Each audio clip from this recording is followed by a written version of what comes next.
What's up and good day mga boss? Welcome back dito sa aming shop, Aiming Ace Airsoft. Date today is April 29, 2026. So meron tayong 3 units na for shipping. Ito first unit, WE na brand, nasa mid-end na brand natin to. Then itong dalawang unit ay nasa budget meal. So guys, meron tayong, punta lang kayo sa FB page namin, then meron tayong doon.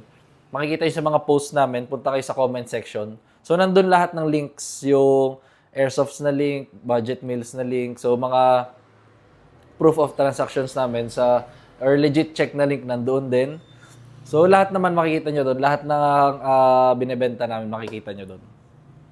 Ayan. So, proceed na tayo.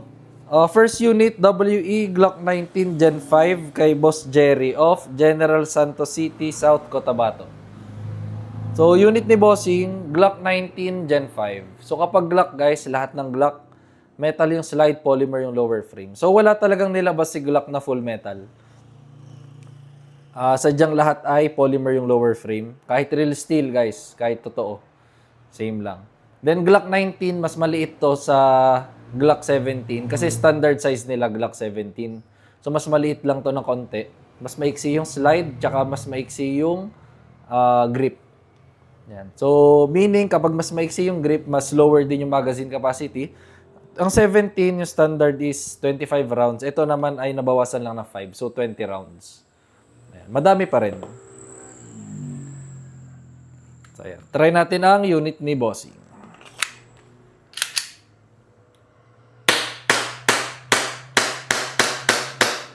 Slide lock, meaning wala na siyang BBs.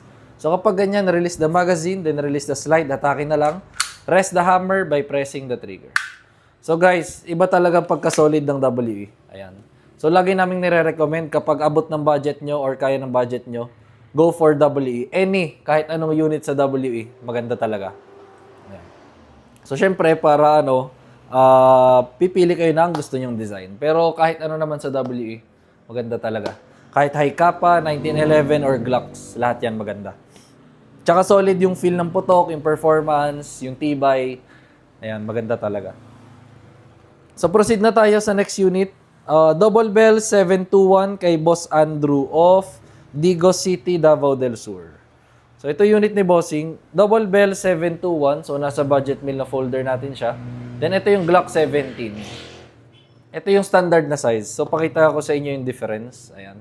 So, mas maikli yung slide. Makikita nyo naman. Mas maikli yung slide.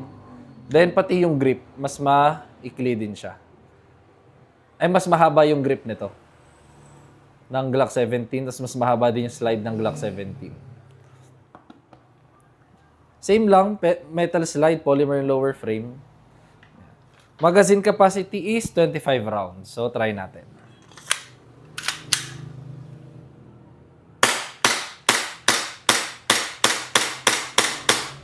Slide lock, meaning wala na siyang BBs. So, same lang, release magazine, then slide, then hammer down. Last unit, Double Bell 723 kay Boss Benedicto of North Caloocan, Metro Manila.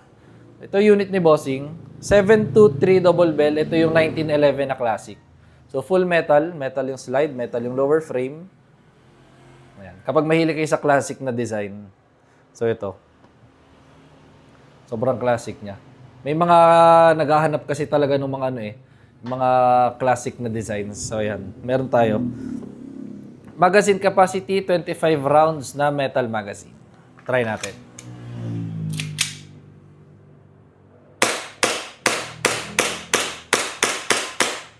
Slide lang. Same lang.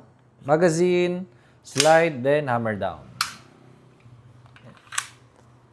So, ayun lang naman mga bossing.